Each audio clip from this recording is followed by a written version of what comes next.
오늘 하나님 말씀은 신약성경 요한복음 제20장입니다. 요한복음 제20장 1절부터 10절에 있는 말씀까지입니다. 제가 봉독해 드립니다. 안식 후 첫날 일찍이 아직 어두울 때 막달라 마리아가 무덤에 와서 돌이 무덤에서 옮겨진 것을 보고 시몬 베드로와 예수께서 사랑하시던 그 다른 제자에게 달려가서 말하되 사람들이 주님을 무덤에서 가져다가 어디 두었는지 우리가 알지 못하겠다 하니 베드로와 그 다른 제자가 나가서 무덤으로 갈새 둘이 같이 다름질하더니 그 다른 제자가 베드로보다 더 빨리 달려가서 먼저 무덤에 이르러 구부려 세마포 놓인 것을 보았으나 들어가지는 아니하였더니 시몬 베드로는 따라와서 무덤에 들어가 보니 세마포가 놓였고 또 머리를 쌓았던 수건은 세마포와 함께 놓이지 않고 딴 곳에 쌓았던 대로 놓여 있더라. 그때야 무덤에 먼저 갔던 그 다른 제자도 들어가 보고 믿더라. 그들은 성경에 그가 죽은 자 가운데서 다시 살아나야 하리라 하신 말씀을 아직 알지 못하더라. 이에 두 제자가 자기들의 집으로 돌아가니라. 아멘. 사랑과 축복의 메시지 나눕니다. 사랑과 축복합니다. 네, 사랑과 축복합니다. 네, 감사합니다.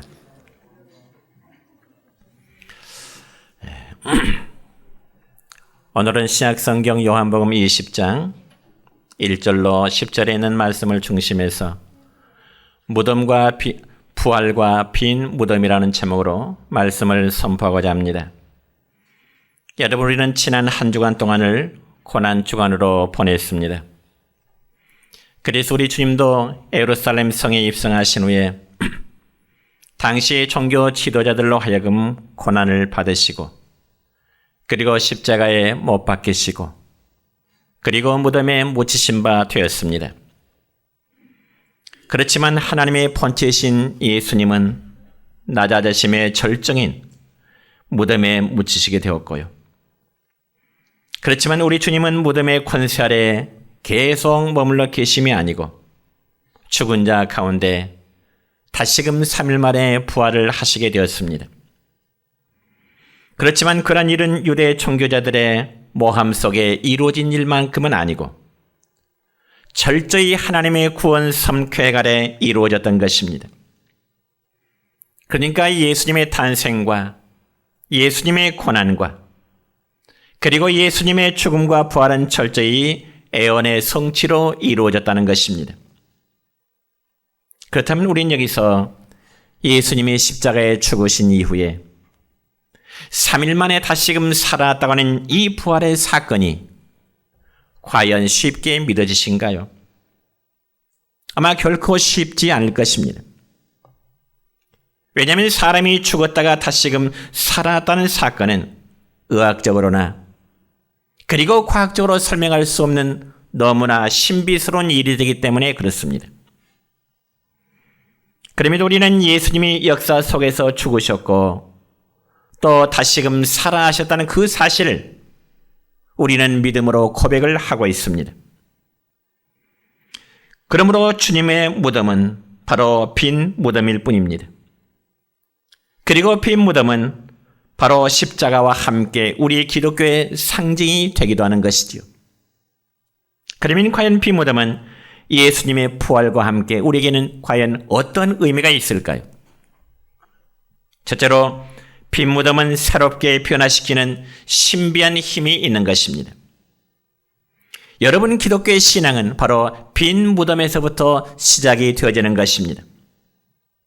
우리가 특별히 신약 성경 가운데 사복음서 전체의 내용을 보면은 예수님께서 십자가에 못 박혀 죽으시게 되자 그동안 3년 동안 예수님과 동거동락했던 모든 자들은 하나같이 다 뿔뿔이 흩어져 버립니다. 그리고 두려움에 떨 수밖에 없었습니다.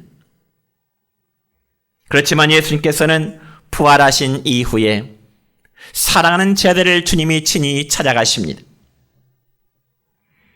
그리고 그들에게 말씀하시기를 너희에게 평강이 있을지어다. 두려움과 근심 속에 숨어있는 자들에게 주님은 너희에게 평강이 있을지어다 평안의 메시지를 전하시게 됩니다. 그저 그때부터 제자들은 다시 모이게 되고 그리고 교회가 세워지게 되었으며 바로 기독교의 새로운 출발이 시작되어진 것입니다. 그러니까 우리 기독교의 시작은 예수님의 부활로부터 시작되었다고 해도 결코 지나친 표현은 아닐 것입니다. 왜냐하면 부활은 바로 기독교의 기초이기 때문에 그렇습니다. 여러분, 만일 예수님이 십자가의 죽음으로 끝이 나고 부활이 없었다면 결코 우리 기독교는 존재할 수가 없는 것입니다. 그러므로 빈 무덤은 예수님께서 부활하셨다고 하는 산 증거가 됨을 여러분 믿으시기를 축원합니다. 특별히 우리가 신약 성경 가운데 요한복음 19장과 20장의 말씀을 비교해 보면 분위기가 굉장히 대조적입니다. 왜냐하면 요한복음 19장의 말씀을 보면 예수님께서 십자가에 못 박혀 달려 죽으시는 그러한 내용입니다. 여러분, 예수님께서 십자가에 못 박히시자 많은 사람들이 예수님의 죽음을 바라보고 절망을 하게 됩니다. 그래서 신약성경 누가복음 23장 48절의 말씀을 보면 이렇게 기록됩니다. 시작. 이를 구경하러 모인 무리도 그 된 일을 보고 다 가슴을 치며 돌아가고 그렇습니다. 이처럼 예수님의 죽으심이 많은 사람들의 가슴을 두드릴 만큼 안타깝고 그리고 답답한 일이 되었던 것입니다. 그렇지만 오늘 본문 말씀 요한복음 20장의 말씀을 보면 예수님께서 부활하심으로 말미암아 마리아의 눈물이 이제는 다시금 기쁨으로 바뀌어지는 내용입니다. 그리고 두려움이 평안으로 바뀌어지게 되고 두려워서 문을 닫고 숨어있던 제자들이 뛰쳐나가서 사셨네. 예수 다시 사셨네. 부활의 복음을 전하게 된 것입니다. 뿐만 아니라 흩어졌던 많은 무리들이 다시 돌아와서 오순절날 성령의 충만함을 받게 된 것입니다. 이런 변화가 믿는 사람들에게 나타나게 된 것입니다. 여러분, 부활을 영어로 이스터라고 하는데 이는 동쪽이라는 말입니다. 그러니까 동쪽에서 해가 떠오르듯이 사망의 권세를 이기신 예수님께서 태양과 같이 동쪽에서 떠오르면 어둠의 권세는 물러가게 될 줄로 믿습니다. 그래서 그런 사실을 믿는 자에게는 자연스럽게 삶의 변화가 나타날 수밖에 없습니다. 그래서 신앙이 달라지고 자기의 삶을 주께 헌신할 수 있게 되고요. 또한 자기의 물질에 대한 욕심을 부리지 아니하고 주님을 위해서라면, 그리고 하나님의 선한 뜻을 위해서라면 자기의 물질을 드릴 수 있게 되는 것입니다. 그러면 오늘 우리에게도 부활의 사건을 믿게 될 때 이런 놀라운 변화가 일어나게 됨을 믿으시길 바랍니다. 그리고 예수님의 부활이 우리가 믿어질 때에 넓은 길로, 세상 길로 마음대로 활받은 사람이 좁은 문, 좁은 십자가의 길을 선택하게 될 것입니다. 그래서 여러분, 부활 신앙이 충만한 사람일수록 더 좋은 부활에 이르기를 소망하면서 살아가게 되는 것입니다. 여러분, 부활이라고 해서 다 똑같은 부활이 결코 아닙니다. 먼저 심판의 부활이 있는데요.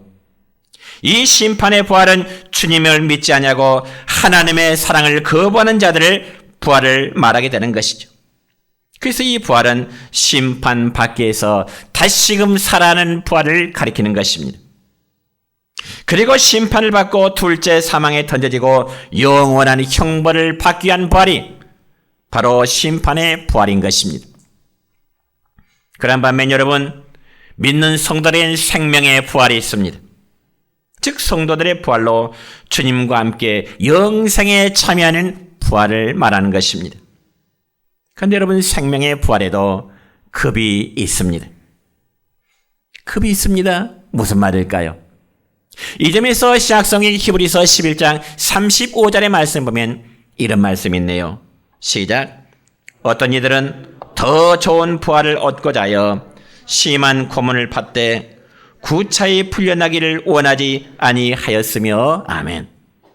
그러니까 여러분, 주님이 재림하실 때 모든 자의 부활이 다 똑같은 게 아니라 칭찬의 상급과 면류관이 따르는 좋은 부활, 영광스러운 부활이 있는가 하면은 반대로 겨우 구원에 참여하는 부끄러운 부활도 있게 된다는 사실입니다. 여러분은 과연 어느 편의 부활에 속하기를 원하십니까? 여러분, 이런 이야기가 있습니다. 어떤 노인이 자기의 정원에서 묘목을 심고 있었습니다. 근데 마침 그곳을 지나던 한 사람이 묘목을 심고 있는 노인에게 이렇게 묻습니다. 어르신께서는 도대체 언제쯤이나 지금 심고 있는 나무에서 열매가 열릴 것이라고 생각하십니까? 이런 물음을 했습니다. 그때 노인이 대답하기를 아무래도 한 70년은 지나야 될 것 같습니다. 지나가던 사람이 다시금 노인에게 묻습니다. 아니, 어르신께서 그렇게 오래 사실 수 있을까요? 그렇게 물을 때 노인은 또다시 이렇게 대답합니다. 아니요, 그렇지 않소. 내가 태어났을 때 과손에는 열매가 주렁주렁 열려 있었어. 근데 그것은 내가 태어나기 전에 아버님이 나를 위하여 어린 나무를 심어 놓았기 때문이요. 그러니 나도 그와 똑같은 일을 하고 있는 중이라오. 이런 대화가 오갔습니다. 물론 이 이야기는 실화이기보다는 아마 누가 지어낸 예화가 아닐까 그렇게 생각됩니다. 하지만 여기에 중요한 삶의 교훈이 하나 있습니다. 여러분, 대체로 사람들은 현재 자신의 눈앞의 이익만을 생각하며 행동하는 데 반하여 여러분, 먼 훗날 미래를 위해서 내다보고 자기가 죽은 후의 미래를 위해서 살라고 하는 그런 교훈일 것입니다. 여러분, 그래서 지혜 있는 사람은 장래를 위해서 잘 심는 사람입니다. 그렇다면 우리가 하나 앞에 헌신하고 그리고 물질을 드리고 그리고 전도하고 주의 뜻을 따라 주님을 본받아 살아가는 그 삶의 이유가 과연 무엇일까? 물론 하나님의 은혜가 감사해서 그렇지만 또 한 면에서는 성경이 말씀하는 대로 더 좋은 부활을 위해서 그렇게 하게 되는 것입니다. 믿으시길 축원합니다. 그래서 믿음장이라 말하는 히브리서 11장의 말씀을 보면 어떤 이들은 더 좋은 부활을 얻고자 해서 때로는 채찍을 맞기도 하고요. 어떤 사람은 더 좋은 부활을 위해서 결박과 옥에 갇히기도 했다고 성경에 기록되어 있습니다. 또 어떤 사람은 더 좋은 부활의 영광을 얻기 위해서 주님을 위해 돌에 맞아 죽기도 하고 때로는 톱으로 켜서 죽임을 당하기도 했고요. 어떤 경우에는 칼에 죽기도 하는가 하면 때로는 양과 염소의 가죽을 뒤집어 쓰고 다니기도 했다. 성경에 그렇게 기록되어 있습니다. 그렇다면 우리 모두 역시 더 좋은 부활에 참여하기를 힘쓰시는 여러분 되시기를 주님의 이름으로 축원합니다. 두 번째로 빈무덤은 주님께서 사망의 권세를 이기시고 다시금 사셨음을 우리에게 보여주는 것입니다. 오늘 우리가 본문 말씀을 읽었던 1절의 말씀을 함께 읽습니다. 시작. 안식 후 첫날 일찍이 아직 어두울 때 막달라 마리아가 무덤에 와서 돌이 무덤에서 옮겨진 것을 보고. 아멘. 여러분, 다른 복음서에서는요, 안식 후 첫날 새벽에 예수님이 묻히셨던 그 무덤을 찾아온 여인들에 대해서 막달라 마리아, 야고보의 어머니 마리아, 그리고 살로메라는 여인이 이른 새벽 미명 시간에 예수님의 무덤을 찾아갔다고 기록되어 있습니다. 그러면서 그 여인들은 예수님의 무덤을 찾아가면서 빈손으로 찾아간 것이 아니라 예수님의 시체의 발을 향품을 가지고 찾아갔다고 기록됩니다. 왜냐하면 죽은 시체의 향유를 바른다는 것은 유대인들의 관습으로서 시체를 돌본다고 하는 그러한 의미가 있기 때문에 그렇습니다. 왜냐하면 유대인들의 의식 속에는 시체가 썩기 전까지는 고인의 영혼이 마치 시체 곁을 떠나지 않으리라고 하는 그러한 믿음을 가지고 있었기 때문에 그렇습니다.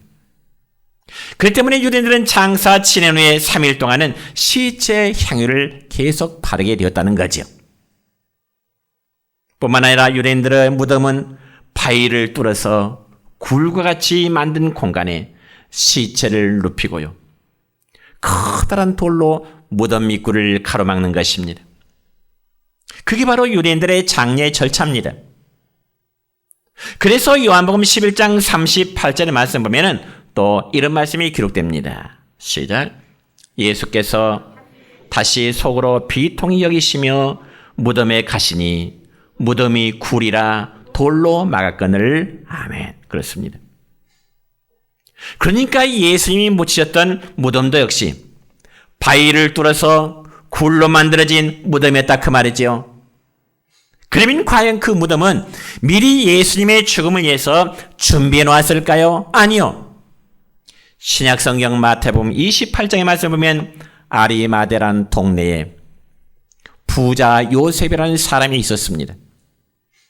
그런데 그 부자 요셉, 아리마대 사람 요셉이라는 사람은 장차 자기가 죽으면 묻힐 그 무덤을 미리 준비해 놨는데 자기의 무덤을 예수님의 시신을 장례할 수 있도록 내어주게 된 것입니다. 그래서 마태복음 28장 59절과 60절의 말씀 보면 이렇게 기록됩니다. 시작. 요셉이 시체를 가져다가 깨끗한 세마포로 싸서 바위 속에 판 자기 새 무덤에 넣어두고 큰 돌을 굴려 무덤문에 놓고 가니. 아멘. 그런데 여러분, 여기 예수님의 무덤문을 막고 있는 그 돌은 작은 돌이 아니었습니다. 그 돌은요, 장정 대여섯 명 정도는 있어야 움직일 수 있는 큰 돌이었습니다. 그리고 예수님의 무덤을 막는 그 돌은 빌라도 총독에 의해서 임봉한 것이었기 때문에 아무나 함부로 예수님이 묻힌 그 무덤문의 돌을 굴려낼 수가 없었던 것입니다. 황제의 도장이 찍혔다 그 말이죠. 그래서 마가복음 16장 3절의 말씀 보면 여인들이 이른 새벽에 무덤을 차가면서 자기들까지 나눈 대화가 있습니다. 무슨 말일까요? 시작. 누가 우리를 위하여 무덤문에서 돌을 굴려주리요. 이른 새벽에 무덤을 향해 가면서 이 세 여인들이 누가 예수님의 시신의 향품을 우리가 향을 바르도록 이 무덤문을 가로막고 있는 돌을 좀 굴려줄까? 여러분, 그 말은요, 여인들은 예수님이 다시 살아나시는 부활에 대해서는 아직까지도 상상을 하지 않고 있는 겁니다. 그러면서 오직 무덤문을 막고 있는 그 돌을 누가 좀 쳐줄까? 거기만 관심을 두고 있다는 거죠. 그렇지만 본문 1절 보면 무덤문을 막고 있던 돌이 무덤 입구에서 옮겨졌더라고 기록되어 있네요. 무덤문을 가로막고 있는 그 돌이 옮겨졌더라. 그리고 또한 본문 6절과 7절의 말씀 보면 또 이렇게 기록됩니다. 시작. 시몬 베드로는 따라와서 무덤에 들어가 보니 세마포가 놓였고 또 머리를 쌓았던 수건은 세마포와 함께 놓이지 않고 딴 곳에 쌓았던 대로 놓여 있더라. 아멘. 그럼 여러분, 무덤문을 가로막고 있던 그 돌을 누가 쳤을까요? 누가 쳤을까요? 제자들이 쳤을까요? 아니요. 이 점에서 마태복음 28장 2절의 말씀 보니까 이렇게 기록되네요. 시작. 주의 천사가 하늘로부터 내려와서 돌을 굴려내고 그 위에 앉았는데. 그렇습니다. 그러니까 무덤문을 가로막고 있는 그 돌을 이제 치운 자는 바로 하나님의 천사였음을 여러분 믿으시길 바랍니다. 그러므로 무덤문이 열렸다는 것은 지금 예수님의 무덤 안에서 무언가 놀라운 일이 벌어졌다는 사실을 증명해야 되는 겁니다. 여러분, 예수님 무덤 안에서 무덤문을 가로막고 있는 돌이 옮겨 굴러갔어요. 그러면 과연 무덤 안에서 어떤 놀라운 일이 벌어졌을까요? 그것은 바로 빈 무덤이었습니다. 왜냐하면 그분은 부활하셨기 때문에 그렇습니다. 만약에 예수님의 부활하심이 없었다면 무덤문은 어때요?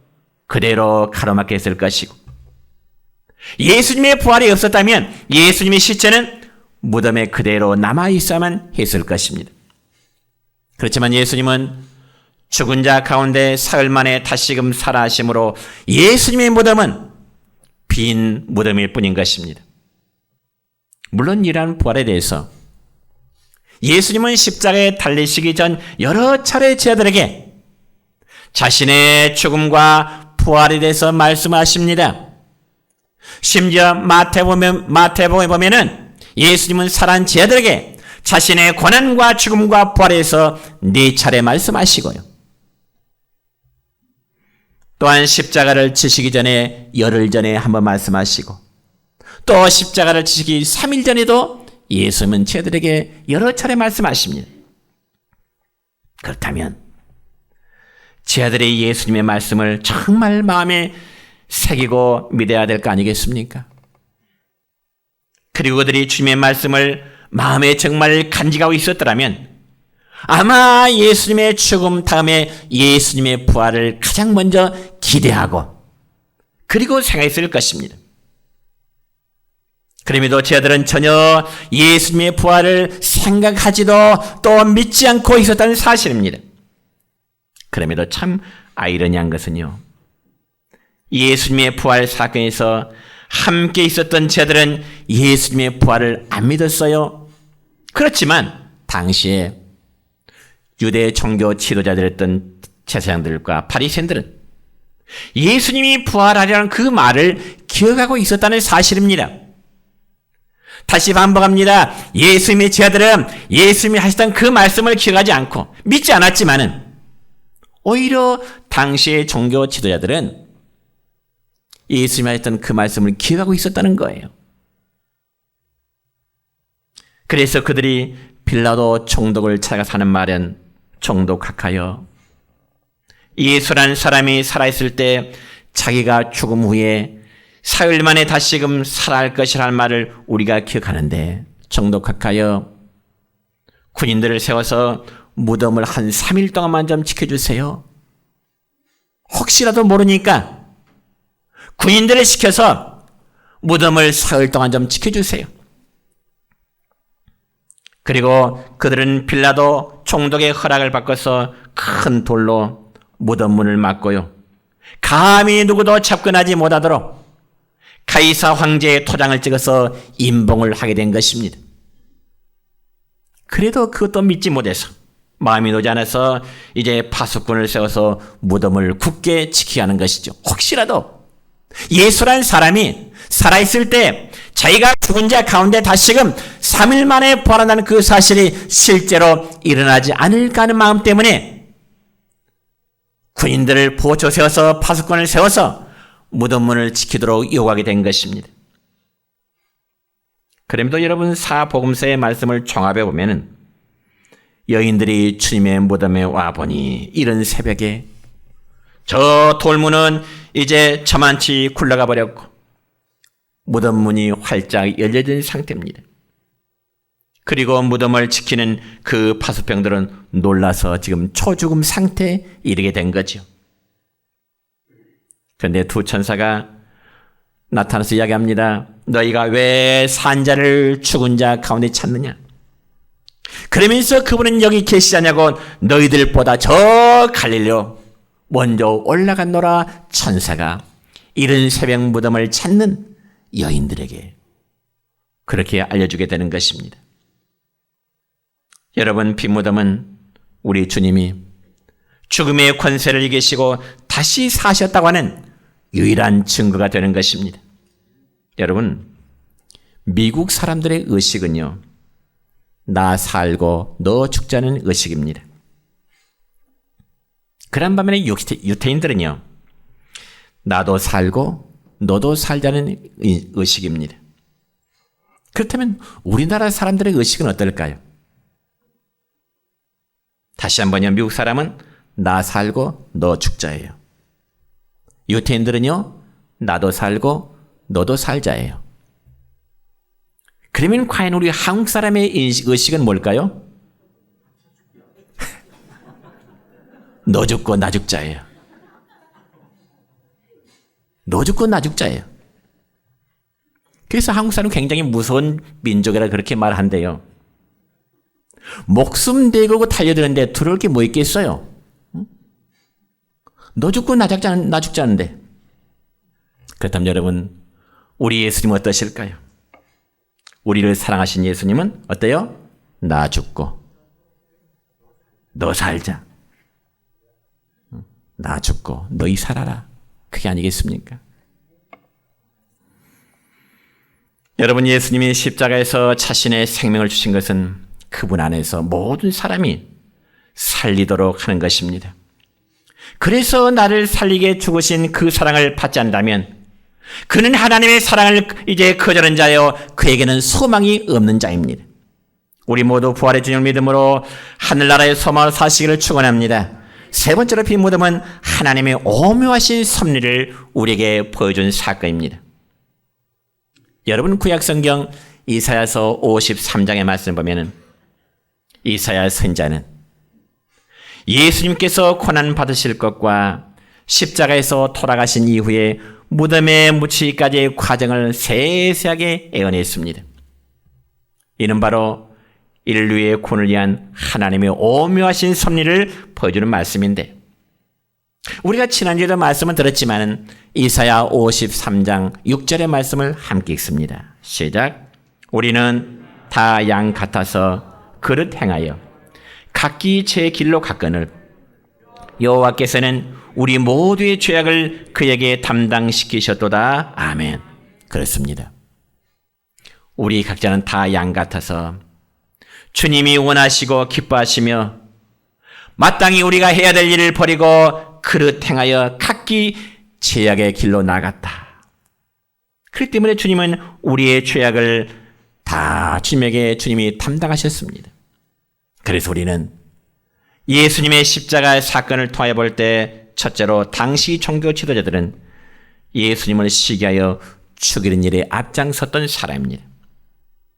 그래서 그들은 백성들로 하여금 자기들이 섬기는 하나님을 섬기게 하며 순종해야 함에도 불구하고 오히려 예수님을 시기하고 예수님을 죽이는 데 앞장섰던 사람이 당시의 종교 지도자들입니다.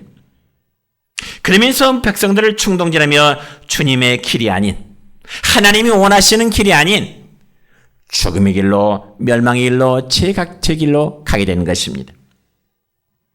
또한 두 번째로 무지한 군중들은요, 종교 지도자들이 예수를 십자가에 못 박아 죽이라 충동질할 때 그들은 시키는 대로 예수님을 십자가에 못 박아 죽이도록 소리를 질렀습니다.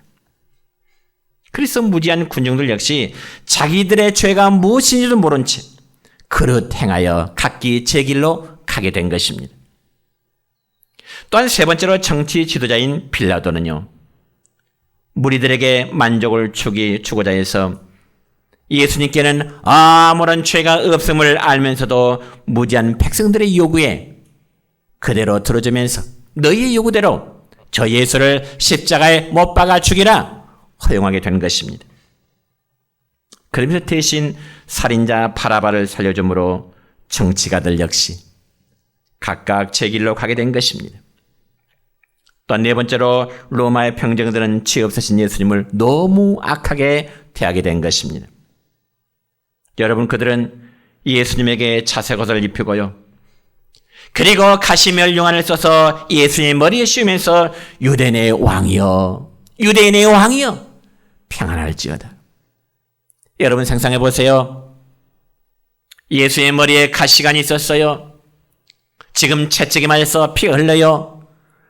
그런데 예수님 향하여 조롱합니다. 유대인의 왕이여, 평안할지어다. 예수의 모습이 지금 평안한 중인가요? 그러면서 갈대로 예수의 머리를 치면서 침을 뱉으면서 희롱을 하게 된 것입니다. 그리고 자색옷을 입혀 십자가를 못 박아 죽이려고 끌고 나갑니다. 그래서 예수님을 끌고 골고다라는 곳에 이르러 십자가에 예수님 못 박고 그 옷을 자기들이 나눠 갖기 위해서 제비를 뽑는 그런 모습이 있습니다. 이처럼 군인들 역시 각기 제 길로 갔습니다.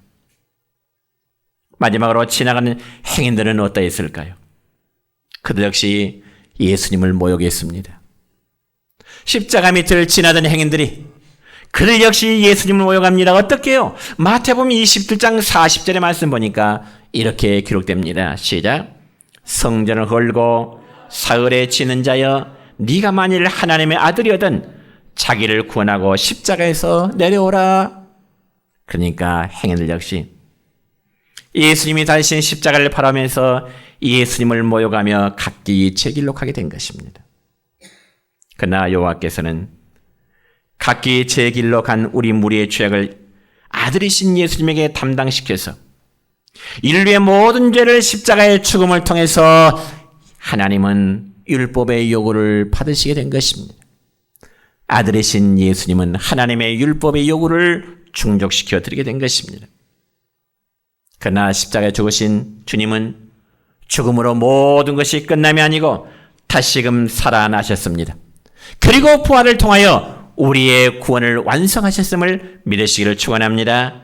이제 말씀했습니다. 여러분, 예수님의 부활은 역사적인 사실입니다. 팩트입니다. 신화나 전설적인 이야기가 결코 아닙니다. 그리고 예수님의 부활은 우리의 구원을 완성하셨습니다.